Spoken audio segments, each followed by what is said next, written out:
Vous savez, parfois, il y a des voitures qui sont exceptionnelles, vous le savez, juste incroyables, mais elles ne vous font pas grand-chose, elles ne vous font pas vibrer comme certaines. Mais une fois que vous avez roulé dedans, elles vous obsèdent et ça devient vraiment viscéral pour vous. Ça m'arrive avec beaucoup de voitures, mais à chaque génération, il y en a une avec laquelle c'est systématique, c'est celle-ci, la 911 Turbo, les amis, génération 992.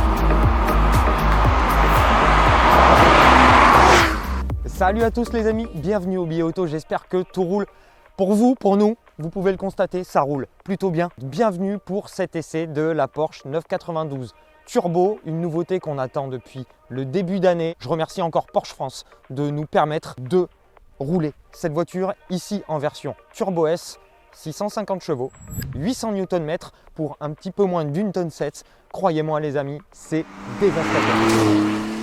Alors on le sait, la Porsche 992, c'est une des sportives les plus polyvalentes qui existent. Après l'avoir essayé en coupé 4S, en cabrio 2S et en coupé classique, propulsion, c'est une voiture, il n'en faut pas plus, clairement. Elle sait tout faire, c'est peut-être la meilleure voiture du monde. Je suis désolé, je sais que je ne suis pas objectif. Mais bon, clairement, c'est un des meilleurs packages qui existent pour la voiture, pour l'automobile et l'automobile plaisir. Et quand on essaye une 992 4S, on se dit, pourquoi plus ? Pas besoin de plus. Et là, on tombe là-dessus. Ça fait 200 chevaux de plus, 650 chevaux, ça fait une centaine de kilos de plus. Et on a tout. 4 roues motrices, des différentiels autobloquants, un moteur stratosphérique et une ligne qui s'élargit un tout petit peu et qui globalement ne change pas énormément. Mais on voit et on distingue la turbo évidemment avec un bouclier avant spécifique, avec des jantes spécifiques, 20 à l'avant, 21 à l'arrière. Il faut bien faire rentrer le système de freinage céramique, 420 mm, étrier 10 pistons, c'est juste monstrueux et c'est pour aller parfaitement avec la puissance démoniaque et les capacités d'accélération de cette voiture qui sont juste incroyables. La turbo, on va la reconnaître bien évidemment aussi avec ses entrées d'air sur les côtés pour refroidir le boxeur, 3,8 litres, dérivé du 3 litres de la Carrera normale et son aileron à l'arrière, aérodynamique active, la lame à l'avant se déploie, l'aileron à l'arrière se déploie également.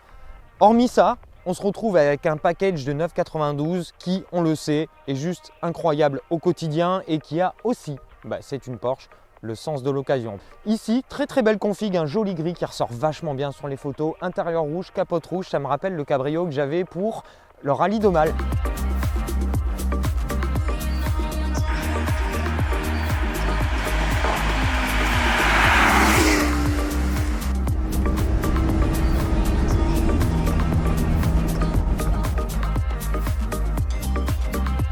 Et on est passé à l'arrière, mais pour vous montrer quelques petites différences qu'il y a avec une 911 classique. Ici, on perd le feu stop sur les grilles au profit d'un feu stop un petit peu plus classique. C'est dû à l'aileron et on a ce bouclier beaucoup plus volumineux avec les sorties d'air pour laisser s'échapper la chaleur du moteur, des échangeurs, parce qu'il faut vraiment refroidir cette machinerie.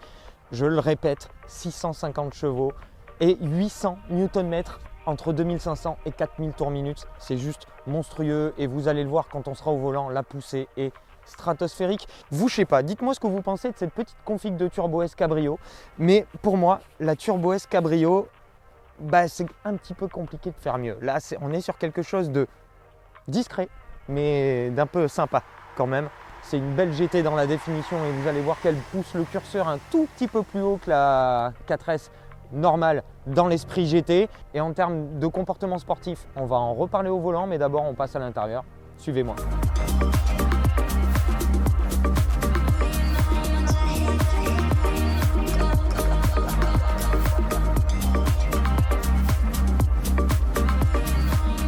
Alors, à l'intérieur de cette 992 Turbo S, c'est l'habitacle de la 992. Je ne vais pas vous le détailler 1000 ans. Clairement, c'est l'habitacle très vertical, inspiré des 911, pré-996, donc jusqu'à la 993, avec des plaquages ici au choix. Aujourd'hui, on a du carbone après avoir eu beaucoup d'alu. Ça lui va très très bien. On a un cuir étendu avec du cuir ici noir sur piqué rouge sur le haut du tableau de bord. La sellerie, c'est magnifique. Petit détail de la turbo, on a ce petit traitement de sellerie ici qui est très très joli. Les sièges sont absolument parfaits. On a les sièges ici optionnels, réglage sur 18 positions. Je ne sais pas pourquoi je dis 18 positions différentes. On est parfaitement installé. On a un volant bien droit, parfaitement dimensionné devant soi. Je ne vais pas vous refaire l'article, vous savez que pour moi c'est parfait. On a ce tachymètre ici devant les yeux, traité de façon un petit peu horlogère, ça lui va parfaitement. Et on a les deux petites dalles ici qui regroupent chacune 2 écrans pour arriver aux 5 écrans magiques inhérents à la 911. Et le PCM ici en 16/9 qui peut regrouper absolument toutes les fonctions de la voiture et vous laisser un petit raccourci en plus quand vous êtes sur CarPlay. Un petit raccourci pour utiliser les fonctions de la voiture en même temps que le CarPlay. Et ça, c'est un petit détail qui tue, je trouve. Voilà. Grosse console centrale, le petit levier de vitesse qui, on va dire, fait encore polémique.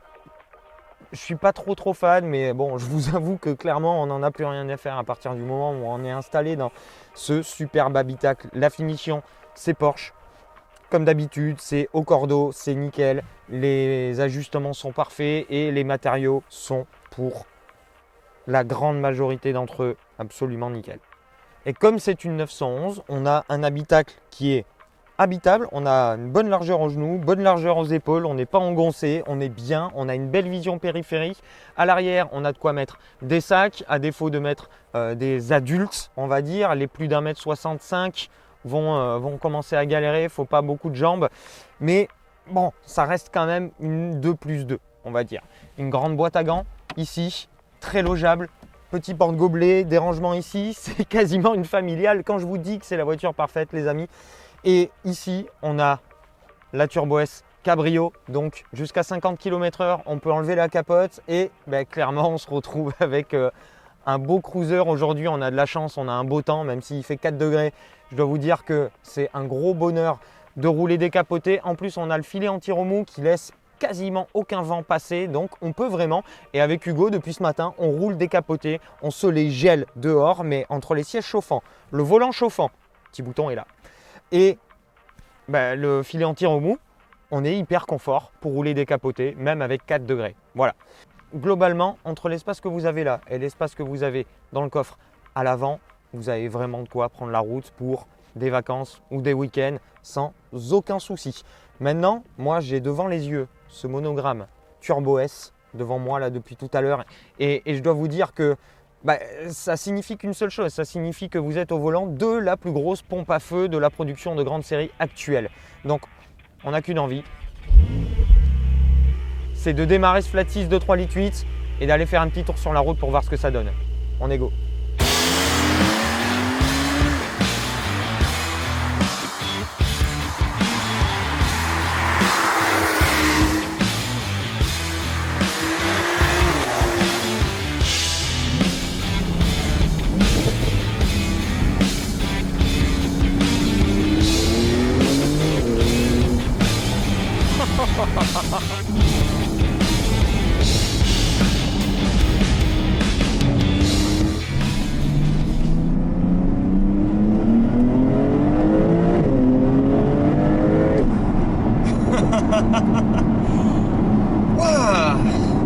Bon, allez, on calme le jeu de suite, on se met en mode normal. On enlève le mode manuel. Voilà, mode auto. La 992 Turbo, c'est une 911 poussée à l'extrême. C'est-à-dire que en mode wet ou en mode normal, vous allez vous retrouver avec une 911 Carrera 4S, mais encore plus capable, encore plus confortable, encore plus insonorisée, même en cabrio. Là, cette capoche multicouche avec un composite à l'intérieur isole parfaitement du bruit. En coupé, évidemment, c'est encore mieux. Et le confort de suspension est vraiment très très bon pour une 911. La suspension est souple, la direction est souple, il n'y a pas trop de bruit. Et les 4 roues directrices sont là, donc la voiture est agile quand vous le voulez, elle braque très très bien en ville, elle sait s'effacer totalement et devenir une grande GT, une grande avaleuse de kilomètres. Vous pouvez vraiment les enquiller par paquet de 100 sans à aucun moment sentir que vous êtes dans une 911 si vous voulez l'oublier. Si vous voulez l'oublier, vous pouvez en fait avoir l'impression de conduire une petite Panamera. C'est d'une docilité pas possible, le flat 6 3 litres 8 et d'une douceur remarquable. La cartographie pédale en mode confort et en mode wet, c'est génial. Le mode wet, il a un gros avantage les amis, c'est que vous pouvez mettre une louche sous le déluge en plein virage. La voiture ne mettra jamais un cheval de trop. Vous allez avoir juste la puissance qu'il vous faudra pour être efficace. Et ça sera d'une efficacité et d'une sécurité pas possible. On est sur le haut de gamme, sur la crème de la crème du grand tourisme. Voilà, sur ces deux modes-là, elle est absolument géniale. En ville, aucun souci, comme je vous disais, ça braque hyper bien. Les 4 roues directrices sont parfaites.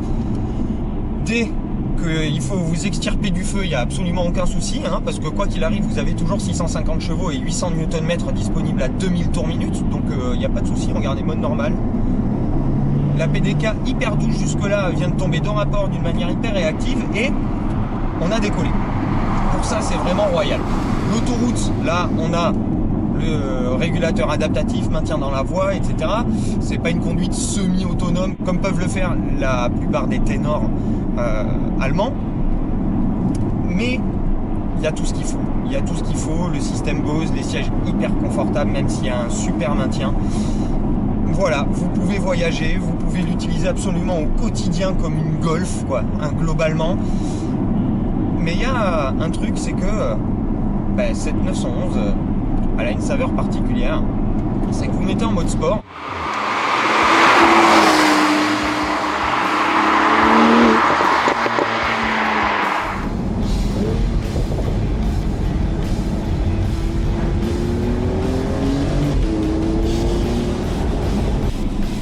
La voiture va juste faire un petit peu plus de bruit, l'écartopédale va se faire un tout petit peu plus direct. La suspension va se faire un petit peu plus lourde. En revanche, le PDCC, donc le châssis et la suspension pilotée, ne va pas se durcir de suite, il faudra appuyer, ou si vous passez en Sport Plus, elle va se durcir de suite. Le mode sport, il est génial pour faire du grand tourisme avec un petit peu plus de bruit, etc. C'est vraiment royal. Et vous pouvez même passer en manuel pour profiter de la PDK. Et là, on n'a pas dépassé 4000 tours minute depuis tout à l'heure, mais je peux vous dire qu'heureusement que je ne filme pas le compteur. Et c'est d'une facilité sans nom. 2 doigts, vous inscrivez la voiture, elle va réagir parfaitement. La suspension, la mise au point de la suspension est incroyable. On n'est pas sur des levels de GT3, non. On n'est pas sur une incisivité de GT3, mais on est sur une Carrera 4S+, c'est-à-dire pas loin d'une GT3. Ceci dit qu'on a un tout petit poil moins de remontée dans le volant d'info et que c'est un peu moins direct, un peu moins tranchant. Hormis ça, c'est une précision sans nom et vous dites non, en fait je vais arriver au bout de mes capacités bien avant de celle de la voiture. Et si vous voulez faire un petit peu plus de sport, vous mettez PDCC, vous pouvez ralentir jusqu'en 2. Allez, 3000 tours en 2.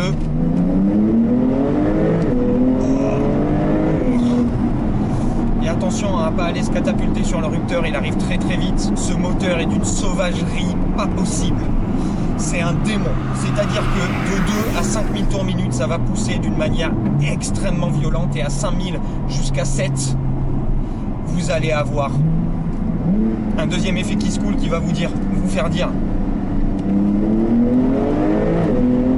comment c'est possible. Comment c'est possible. Comment le reste de la planète peut encore avoir assez de puissance pour fonctionner, parce que vous avez l'impression que tout est là, en fait. C'est un engin de guerre. C'est le porte-avions Charles de Gaulle doit être moins puissant que ça. En dessous de 200 km/h, c'est la voiture la plus sauvage et la plus rapide que j'ai conduite de ma vie. Et pourtant, il m'est arrivé de conduire des voitures qui faisaient 150 chevaux de plus que celle-là. Et là, le châssis, le volant, tout est parfait. Le BDCC rend la direction un petit peu plus directe. Les retours d'infos un petit peu plus tranchants. On reste quand même sur des levels de 911 turbo et pas encore de GT3. Mais c'est juste incroyable. La voiture en roule, pivote, est très très agile dans le serré grâce aux 4 roues directrices qui tournent dans le sens inverse l'une de l'autre.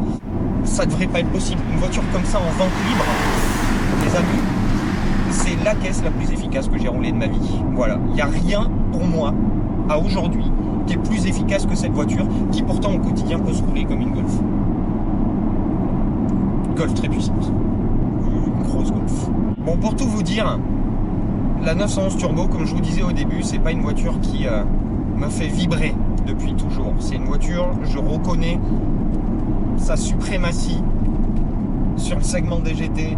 Je reconnais que ça soit une vraie catapulte, mais c'est pas une voiture qui m'a fait vibrer comme peut le faire une GT3 ou une GT3 Touring ou comme peut le faire une 4S qui coûte 2 fois moins cher, hein, globalement. Mais bah, elle est envoûtante et j'y ai pensé toute la nuit hier soir et je vais en rêver toute la nuit. C'est une voiture qui va m'envoûter et en ça elle est magique. Et elle est encore plus magique celle-ci parce que c'est une cabrio. Et comme c'est une cabrio, il vous suffit de ralentir à moins de 50 km/h. Désolé pour le magnifique brushing d'Hugo. Et voilà, je suis belle. Et voilà. Et donc là, la capote est rentrée, les vitres sont remontées. On va... Merci, main magique. Et là, c'est parti, mais en Dolby. Wouhou! Qu'est-ce que ça marche pas. Et je sais pas si vous m'entendez bien, je vais crier au cas où. Normalement, il n'y a pas trop de vent. Nous, dans l'habitacle, on n'a pas trop de vent. On est à 81, là, à peu près 82. Et ça marche super bien. Et l'avantage, c'est que, ben, vous allez le voir, on a roulé un peu fort tout à l'heure avec la capote. Là, on va faire la même chose, mais sans la capote. Vous allez vous rendre compte que la voiture devient plus sonore, plus vibrante, plus engageante, en gros. Dans la conduite, c'est juste... Et comme je vous disais, petit train avant, vous inscrivez la voiture, parfait, tu débraques, et là, et les turbos crashent. Hop, c'est juste... Hop, et les petits backpacks.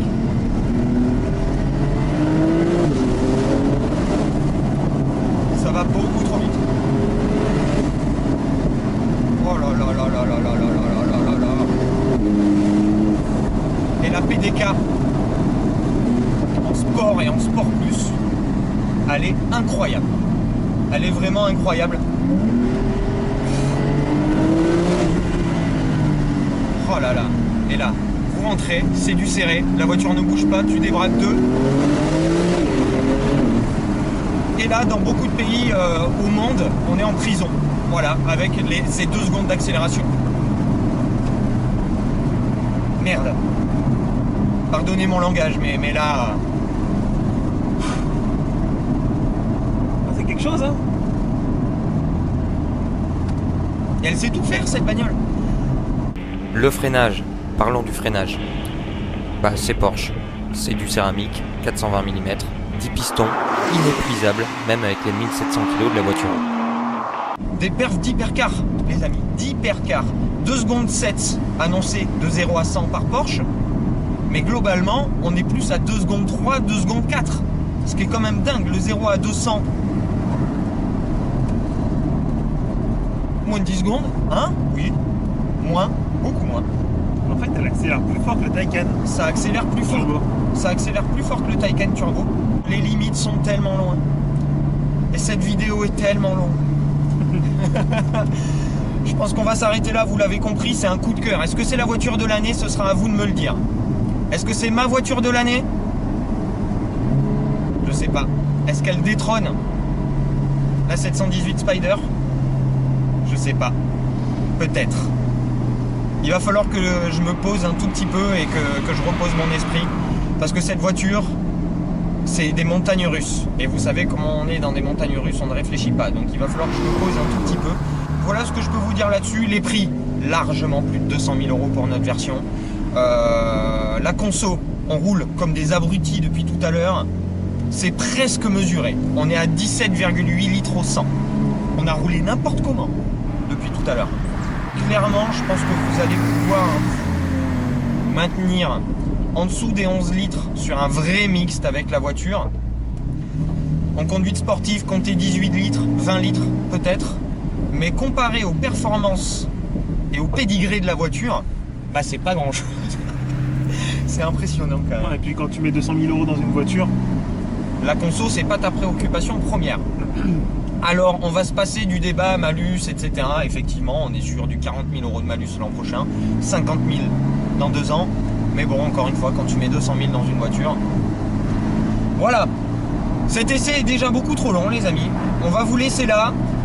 Merci à Hugo de m'avoir filé un petit coup de main. Sa chaîne est dans la description. N'hésitez pas à vous abonner. Merci à Porsche France d'avoir eu la gentillesse de nous mettre ce petit bijou à disposition. Et merci à vous de nous avoir suivis jusque-là, les amis. Merci de nous soutenir. Si vous avez aimé cette vidéo, petit pouce, abonnez-vous si ce n'est pas déjà fait. On se retrouve très vite pour de nouvelles aventures. La voiture de l'année, celle-ci ou pas, on ne sait pas, arrive bientôt. D'ici là, je souhaite une très très bonne continuation et une bonne fin de ce que vous êtes en train de faire. Ciao!